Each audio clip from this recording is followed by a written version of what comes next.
Good afternoon students. आज हम लोग देशभक्त पुरु के प्रश्न उत्तर हल करेंगे। पाठ तो आप लोग पढ़ ही लिए हैं और इस पाठ में जो शिक्षा है वह मैं आपको फिर से बता रही हूँ। शिक्षा के रूप में आप वही लिखेंगे कि इस पाठ से हमें यह शिक्षा मिलती है कि देशभक्त पुरु की तरह हमारे अंदर भी देशभक्ति का जज्बा होना चाहिए। हमारा देश यदि संकट में पड़े तो हमें तन मन धन से समर्पित हो जाना चाहिए। कभी भी हमें देशद्रोही बनकर देश को नुकसान नहीं पहुंचाना चाहिए, क्योंकि यह तो देश हमारा है और इसकी सुरक्षा करने की जिम्मेदारी भी हमारी ही है। ठीक है ना? तो ये आप शिक्षा में लिखेंगे। और आप लोग तो इस पाठ में यह समझ ही चुके हैं कि किस प्रकार पुरु ने बहादुरी से अपने राज्य को पुनः हासिल किया। धोखे से उसे बंदी बनाया गया था और उसके राज्य को छीन लिया गया था, परंतु जब सिकंदर ने देखा यह अत्यंत बहादुर व्यक्ति है तो वह भी एक बहादुर था और बहादुरी की कद्र करने के लिए उसने उसे ससम्मान राज्य वापस कर दिया और जो उसे कैद किया था वह भी कैद से मुक्त कर दिया, साथ ही साथ उससे दोस्ती भी कायम की। ठीक है? तो अब बेटा आइए प्रश्न के उत्तर पर हम लोग चलते हैं। सैनिक ने राजा पुरु को क्या समाचार दिया?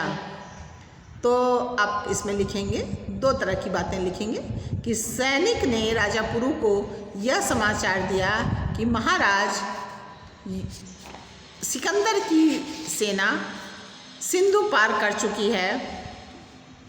सिकंदर की सेना भी लिख सकते हैं आप, या यूनानी सेना भी आप लिख सकते हैं। आप ऐसे ही लिख लेंगे, यूनानी सेना सिंधु पार कर चुकी है, वह बहुत तेज़ी से हमारी तरफ बढ़ रही है। महाराज यह भी समाचार मिला है कि तक्षशिला के राजा आम्भी ने सिकंदर से हाथ मिला लिया है।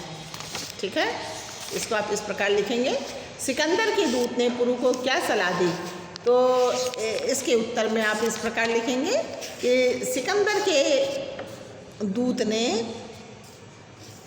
पुरु को यह सलाह दी कि महाराज सम्राट ने कहा है कि वे दुनिया जीतने के लिए यूनान से निकले हैं, इसलिए वे निर्दोष जनता का खून कदापि नहीं बहाना चाहते। उनकी यह प्रबल इच्छा है कि आम्भी की तरह ही आप भी उनसे सुलह कर लें, इससे निर्दोष जनता की जान भी बच जाएगी और आपकी गद्दी भी बची रहेगी। ठीक है? ठीक है? अब बेटा थर्ड का देखिए, सिकंदर की सेना झेलम क्यों नहीं पार कर पा रही थी? तो आप लिखेंगे कि सिकंदर की सेना झेलम इसलिए पार नहीं कर पा रही थी क्योंकि बरसात के दिन थे, झेलम चढ़ी हुई थी और सिकंदर की सेना उस चढ़ी हुई नदी से या उतने भयावह नदी से घबराई हुई थी और पुरु के पास हाथियों की भी बड़ी फौज थी।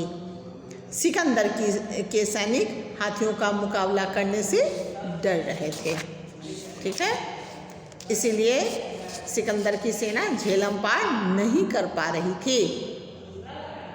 सिकंदर के पुरु से यह पूछने पर कि आपके साथ कैसा व्यवहार किया जाए, पुरु ने क्या कहा?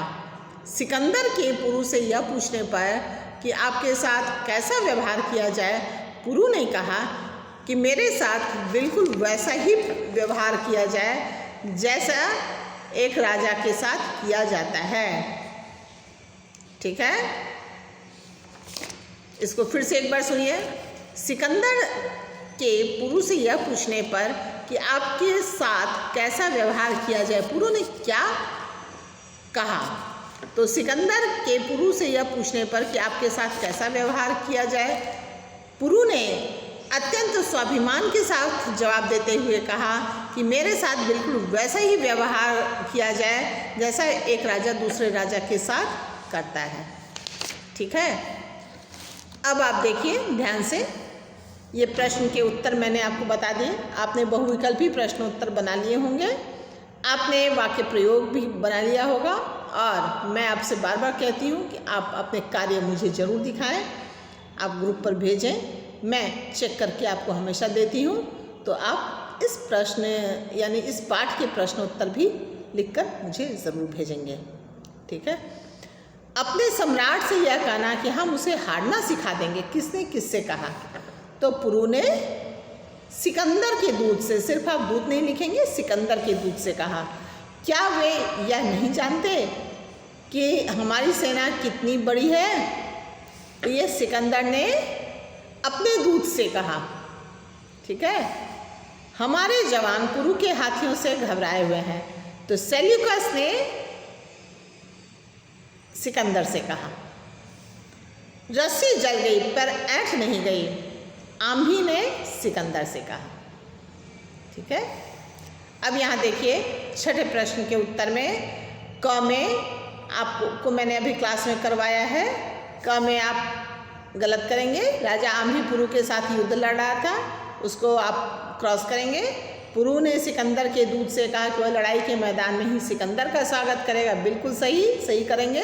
2 महीने तक सिकंदर की सेना झेलम के किनारे डेरा डाली हुई थी। बिल्कुल सही। सिकंदर ने यूनान पर आक्रमण किया था। गलत है। सिकंदर ने पुरु को बंदी बनाकर जेल में डलवा दिया, यह भी गलत है। अब आप लोग बना लीजिए अपना। बातचीत के लिए आइए मैं आपको बताती हूँ इसमें आप कैसे करेंगे। आंधी को देशद्रोही क्यों कहा गया है? आंधी को देशद्रोही इसलिए कहा गया है क्योंकि जब सिकंदर विश्व पर विजय प्राप्त करने के उद्देश्य से भारत आया तो आंधी ने उसके साथ हाथ मिला लिया, ठीक है, यानी देशद्रोही वाला कार्य किया। पुरु ने मित्र राजाओं से आपस में न लड़ने के लिए क्यों कहा? तो पुरु ने मित्र राजाओं से आपस में न लड़ने के लिए इसलिए कहा क्योंकि यदि वे आपस में लड़ते तो एकजुट होकर सिकंदर का सामना नहीं कर सकते थे, अतः वह समय लड़ने का नहीं था। सिकंदर ने पुरु का राज क्यों लौटा दिया? तो सिकंदर ने पुरु का राज इसलिए लौटाया क्योंकि सिकंदर भी एक बहादुर इंसान था और जिस बहादुरी के साथ पुरु ने उसे जवाब दिया था उससे वह नतमस्तक हो गया और उसने पुरु को उसका राज वापस लौटा दिया क्योंकि बहादुरों की कद्र करना वह खूब जानता था। सिकंदर और पुरु के चरित्र में आपको किसका चरित्र सबसे अधिक प्रभावशाली लगा और क्यों? वैसे तो दोनों का ही प्रभावशाली है और आप किसी का भी लिख सकते हैं बेटा। अगर सिकंदर का लिखते हैं तो वह भी प्रभावशाली था क्योंकि उसके अंदर पूरी तरह से वीरता तो भरी ही हुई थी और इसी उद्देश्य से यानी कि पूरे विश्व पर अपना परचम लहराने के उद्देश्य से वह यूनान से निकला था। ऐसे कार्य तो कोई वीर ही कर सकता है, परंतु जब उसे एक दूसरे वीर से सामना करना पड़ा तो उसने उसकी कद्र की, उसके जज्बे को समझा और एक बहादुर ही दूसरे बहादुर को समझ सकता है, इसलिए उसने उसे समझा और उसके राज को ससम्मान वापस लौटा दिया, ठीक है। फिर आप अगर पुरु का लिखते हैं तो पुरु का भी लिख सकते हैं कि पुरु का चरित्र आपको अच्छा लगा, मुझे अच्छा लगा क्योंकि पुरु ने बिल्कुल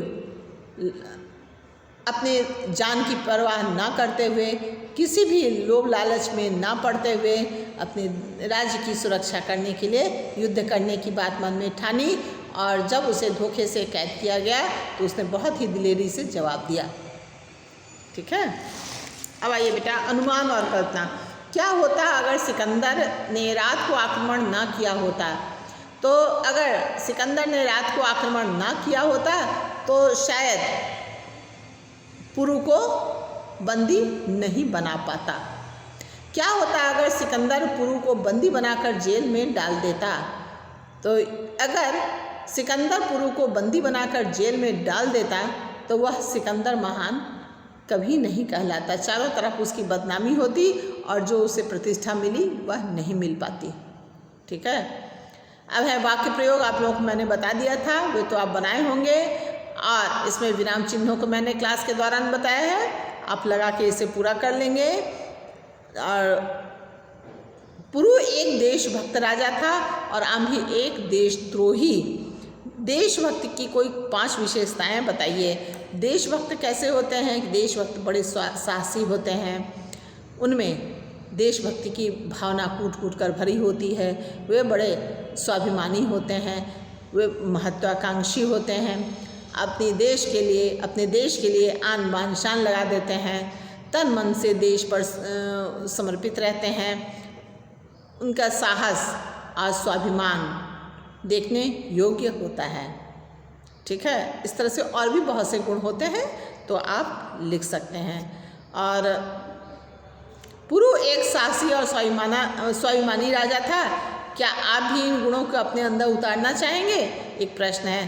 तो ये तो जाहिर सी बात है कि आप भी उतारना ही चाहेंगे, क्योंकि स्वाभिमानी और साहसी बनना तो प्रत्येक व्यक्ति की चाहत होती है ना। तो आप भी स्वाभिमानी बनिए, साहसी बनिए, गलत को गलत समझिए, सही को सही समझिए। ठीक है बेटा।